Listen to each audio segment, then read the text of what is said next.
দ্বিতীয় বিশ্বযুদ্ধের পর যে জোটকে পশ্চিমা বিশ্বের সবচেয়ে শক্তিশালী সামরিক ঐক্য বলা হতো, সেই ন্যাটো জোটেই কি এবার দেখা যাচ্ছে বড় ভাঙন? আমেরিকা এবার জার্মানি থেকে ৫,০০০ সেনা সরিয়ে নেওয়ার সিদ্ধান্ত নিয়েছে। এই সিদ্ধান্ত এসেছে এমন এক সময়ে যখন ইরান ইস্যুতে ইউরোপের সঙ্গে ক্রমেই দূরত্ব বাড়ছে ওয়াশিংটনের। মার্কিন প্রতিরক্ষা দপ্তর আগামী ৬ থেকে ১২ মাসের মধ্যে জার্মানি থেকে প্রায় ৫,০০০ সেনা প্রত্যাহারের পরিকল্পনা করছে। বর্তমানে জার্মানিতে প্রায় ৩৬,০০০ মার্কিন সেনা মোতায়েন রয়েছে। দ্বিতীয় বিশ্বযুদ্ধের পর থেকেই ইউরোপে আমেরিকার সবচেয়ে বড় সামরিক ঘাঁটি তৈরি হয় জার্মানিতে। কিন্তু এখন প্রশ্ন উঠছে, হঠাৎ কেন এই সিদ্ধান্ত? এর পেছনে সবচেয়ে বড় কারণ হিসেবে দেখা হচ্ছে ট্রাম্প প্রশাসন এবং জার্মান চ্যান্সেলর ফ্রিডরিখ মার্জের প্রকাশ্য বিরোধকে। সম্প্রতি মার্জ মন্তব্য করেছিলেন, ইরানের সঙ্গে আলোচনায় আমেরিকা অপমানিত হয়েছে। তিনি বলেন, আমেরিকার কোনো স্পষ্ট কৌশল নেই।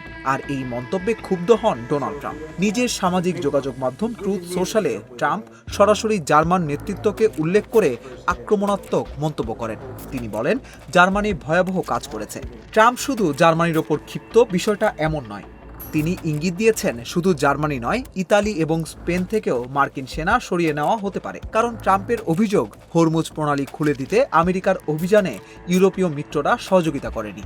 অর্থাৎ ইরান সংকট এখন শুধু মধ্যপ্রাচ্যের সংঘাত নয়, এটি পশ্চিমা জোটের মধ্যেও তৈরি করছে নতুন উত্তেজনা। বিশ্লেষকরা বলছেন, ট্রাম্প দীর্ঘদিন ধরেই ন্যাটো নিয়ে অসন্তুষ্ট।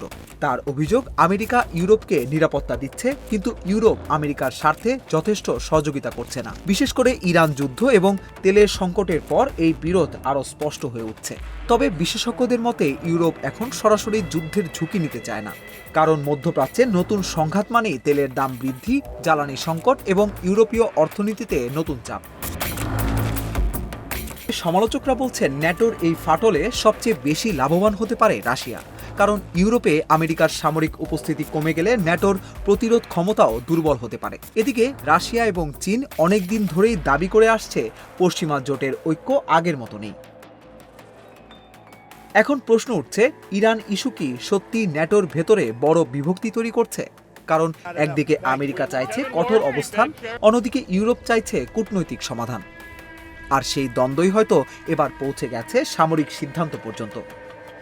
তাহলে কি সত্যি পশ্চিমা জোটে ফাটল ধরছে, নাকি এটি শুধুই ট্রাম্পের চাপ প্রয়োগের কৌশল? আপনি কি মনে করেন, ন্যাটো কি আগের মতো শক্তিশালী আছে, নাকি পশ্চিমা ঐক্যে এখন বড় সংকট তৈরি হয়েছে?